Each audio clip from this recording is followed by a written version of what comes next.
For decades, Japanese songs without the help of anime has struggled to achieve success internationally. And even with the increase in anime hits for the past few years, none has managed to crack into the mainstream spotlight. But this all changed when the singer stormed onto the scene like a hurricane, breaking records and creating history with his musical genius. In this video, I'm gonna tell you the story of Fujii Kaze, and how he became the face of J-pop in just a span of 4 years. But before we get there, let's go all the way back to where it all started. Fujii Kaze was born in 1997 in the small town of Okayama Prefecture. He started taking piano lessons under the influence of his parents at the age of 3, and was exposed to a plethora of music genres, which led him to create the unique music style that we all hear and love today. When he was in elementary school, his father suggested that he should start posting videos on YouTube, as he believed the internet is the future. And just like that, Fujii Kaze became a YouTuber at the age of 12, inching closer to his dream of becoming a musician, whereas watching Naruto and playing FIFA every day were the only things I did at 12. Anyway, Fujii Kaze continued posting piano covers from classic J-pop to pop music for the next several years. In 2017, he realized that instead of becoming a pianist that his parents wanted, his real dream was to become a singer who's able to create music that appeals to both Japanese and international audiences. So he started posting covers that included vocals, which became the new norm ever since. By 2018, Fujii Kaze received a number of label offers, as his musical talent was starting to catch people's eyes. But it was his current manager who went straight to his parents that eventually got their nod. With a label deal in hand, Fujii Kaze officially shifted from YouTuber to singer, and started performing at numerous events. Just a couple of months after signing the deal, he performed alongside official Higedandism at the 51st Keidaisai, which is an annual event at the Hiroshima University of Economics. Fun fact, the very next year it was CreepyNuts who performed at the very same event. In February 2019, Fujii Kaze moved to Tokyo, further establishing his presence as an up-and-coming artist. And since he has always been in love with Western music, he traveled to New York in May for a whole month, in order to fully immerse himself in the Western lifestyle. As he returned to Tokyo with a newfound perspective, he went straight to the studio to record his first album. It was also then that he met arguably the most important person in his musical journey, the music producer Yafuru, who has been essential in helping him materialize his geniuses into songs. In July, Fujii Kaze held his first solo concert in Tokyo and Osaka. Even though he hasn't released any original songs yet, both concerts were instantly sold out, which resulted in him adding additional shows. As the anticipation around this new talent grows, finally, on November 18, he released his long-awaited first original song, Nang Nang.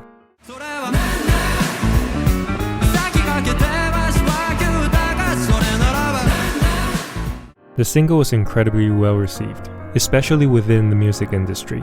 Many critics and songwriters were amazed by Fujii Kaze's ability to mix his Okayama dialect into the lyrics. As a matter of fact, the word Nanan is often used in Okayama and the nearby Kansai region. On December 24, he released his second single, Mo E-Wa, which is also in Okayama dialect.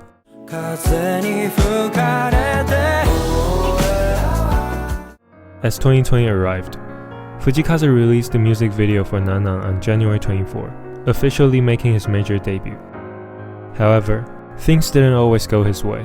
The Fujii Kaze Nang Nang Show 2020 tour, that has been sold out and was meant to be held in June, got cancelled due to COVID-19.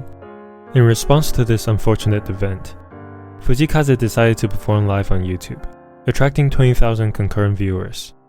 With momentum on his side, he released the highly anticipated first album, Help Ever Hurt Never, on May 20. At that time, no one could have foreseen the historical impact this album was going to have on J-pop, but we'll get to that later.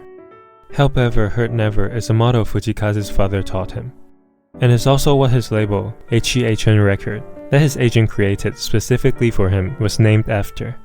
The album did not disappoint, reaching #1 on both Billboard Japan Hot Albums and Oricon's weekly digital album.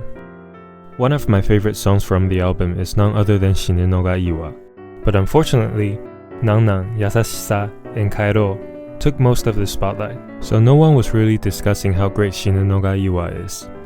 Bet I won't be talking about it anytime soon.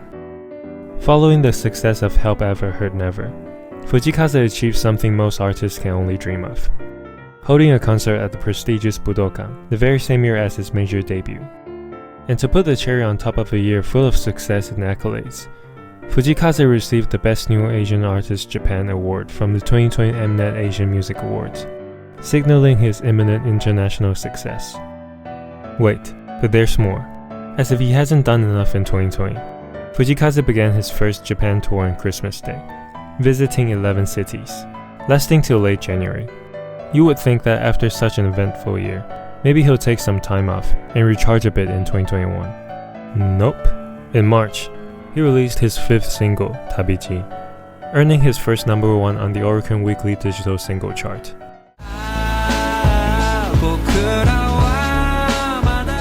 And in May, he released another single, Kirari.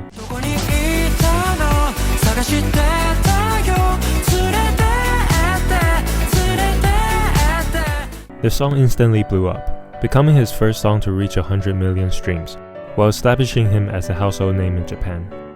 However, during that time, Japan was hit by another wave of COVID-19, forcing the government to announce a state of emergency. People were once again forced to stay home, so in September, Fujii Kaze decided to hold another live stream on YouTube, but this time on a totally different scale.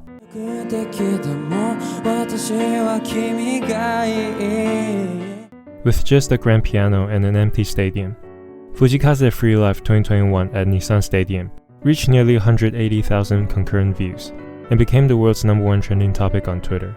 As 2021 was nearing its end, with another great year under his belt, while exploding in popularity thanks to the hit song Kirari, fans were expecting Fujii Kaze to get an invitation to his first Kohaku appearance. But when the list of artists was announced in November, his name was nowhere to be found. However, in a turn of events, on December 24, just a few days before Kohaku, NHK announced the addition of Fujii Kaze. And guess what? In an event full of stars, he shined brighter than anybody else. His part started with a pre-recorded performance of Kirari in his home back in Okayama, then made a surprise appearance at the show, mesmerizing the crowd and TV viewers with a live performance of Moeo. The whole country was still buzzing about the stunt he pulled off, even days after the show on New Year's Eve. As we moved to 2022, Fujii Kaze went straight into the process of preparing for the release of his second album, Love or Serve All, which is the phrase that reflects on the title of his first album. On March 23, the album was released and received even higher critical acclaim than the first, while sweeping the #1 spots across all album categories with Billboard Japan and Oricon.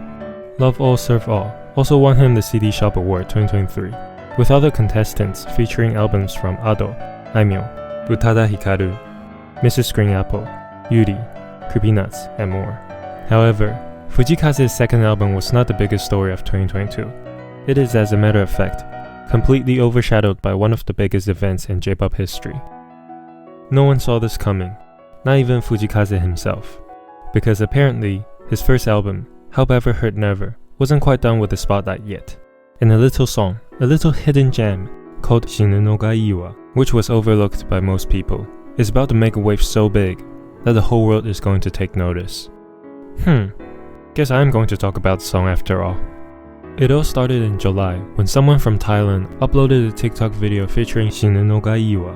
Initially, the song was used to showcase love for an artist, an idol, or a character, as the premise of the song is basically an old-school Japanese love letter. As the trend gained traction in Thailand, Shinunoga E-Wa became the most popular song in the country. After learning the news about Shinunoga E-Wa going viral in Thailand, Fujii Kaze commented on social media that the song is his personal favorite, so he's really happy it's getting more attention. And to capitalize on the song's newfound popularity, his team also released a live performance video of Shinunoga E-Wa at Budokan 2 years ago.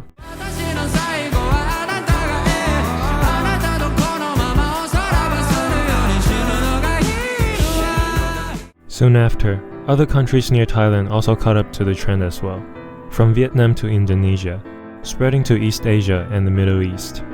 In September, Shinunoga E-Wa received over 1,000% uptick in streams compared to the previous month, while appearing on the daily viral chart in 73 countries, with 23 of them being the top spot. Furthermore, Fujii Kaze's monthly listeners on Spotify had doubled to 4 million, and for the first time, the proportion of international listeners has overtaken Japanese listeners. Here's a series of graphics that visualizes how the popularity of Shinunoga E-Wa spread across the world as time passed. The images are a bit blurry, but it's really interesting. Kinda feels like watching The Last of Us or Rise of the Planet of Apes.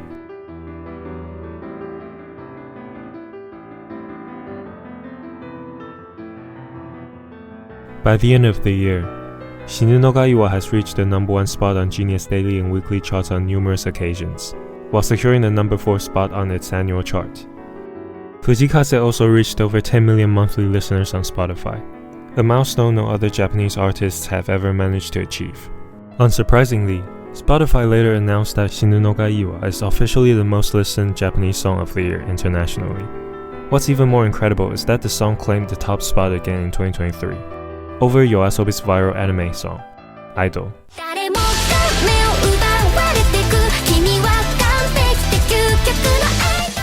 A Japanese music critic called Shinunoga E-Wa the first global J-pop hit since Sakamoto Q's Ue o Muide Aru Ko in 1961, more widely known in the West as Sukiyaki.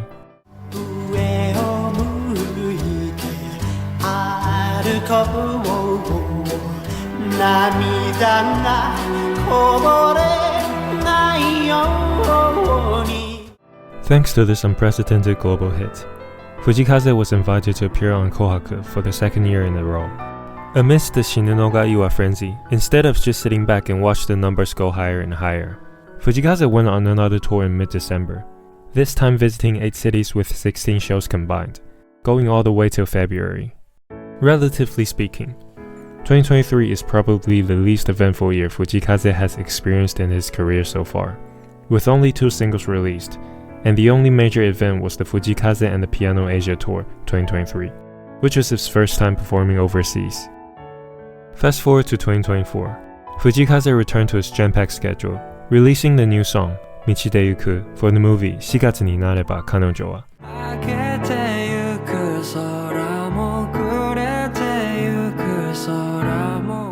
Apparently, the translation is April Come She Will, which is atrocious.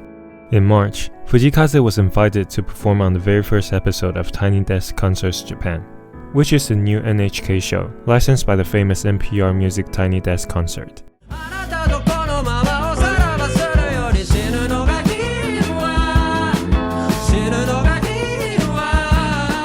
Early on in the video, I talked about how much Western music and culture have impacted Fujii Kaze's music style, so it was extra special for him to hold his first America tour, albeit it was only between New York and Los Angeles, but impressive nevertheless. During his time in America, he also received a gold single plaque for Shinunoga E-Wa, which is only the second Japanese song ever to achieve the honor, the first one being Chainsaw Man's theme song, Kick Back by Yonezu Kenshi.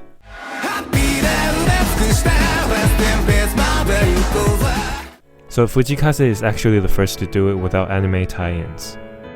After returning to Japan, he hosted a 2-day event in August called Fujii Kaze Stadium Live Feeling Good, which attracted a combined 140,000 concertgoers and 280,000 concurrent live stream viewers. The concert was also released as a live album and concert movie later in the year. Fujii Kaze probably really enjoyed his Asia tour a year ago, because on October 26, he started his second Asia tour called Best of Fujii Kaze 2020-2024 Asia Tour, covering 10 cities with 14 shows. By the way, earlier in the year, he released the Greatest Hits album, but I'm gonna be honest, with only 2 albums under your belt, it's just a cash grab, which is most likely his label's decision. Anyway, to round up another great year, Fujii Kaze was once again selected to perform on Kohaku. There are many reasons why one would be a fan of Fujii Kaze. His music, his looks, or even his Okayama dialect. The last 2 are actually why he has such a massive female fanbase in Japan. Personally, obviously his music is great, and his lyricism is practically at Shina Ringo's level. If you don't know who she is, well, I'll make a video about her someday, but for now you just need to know her songwriting is elite. Anyway, there's one more decisive reason that makes me a huge fan of him. His name. If you watch enough of my videos, you might notice a small detail, which is I don't call the singers' names in English. For example, Yonezu Kenshi or Utada Hikaru would normally be spelled and called the other way around, because the given name comes first in English. But those are Japanese names. so I prefer to call their names as they are. Now, most Japanese singers don't really care about what international audiences call them, or just international audiences in general. But even before his debut, Fujii Kaze has always aspired to make Japanese songs that can attract both domestic and international audiences. So for him to decide that even for international fans, he wants to be known as Fujii Kaze is a simple yet massive statement for me. He takes pride in his music and culture, instead of purposely making westernized songs in English to appeal to English speakers. He said, "I'm gonna make Japanese songs so good that you have to search on Genius to understand them." And I love that attitude. This has been Cushion. See you next time.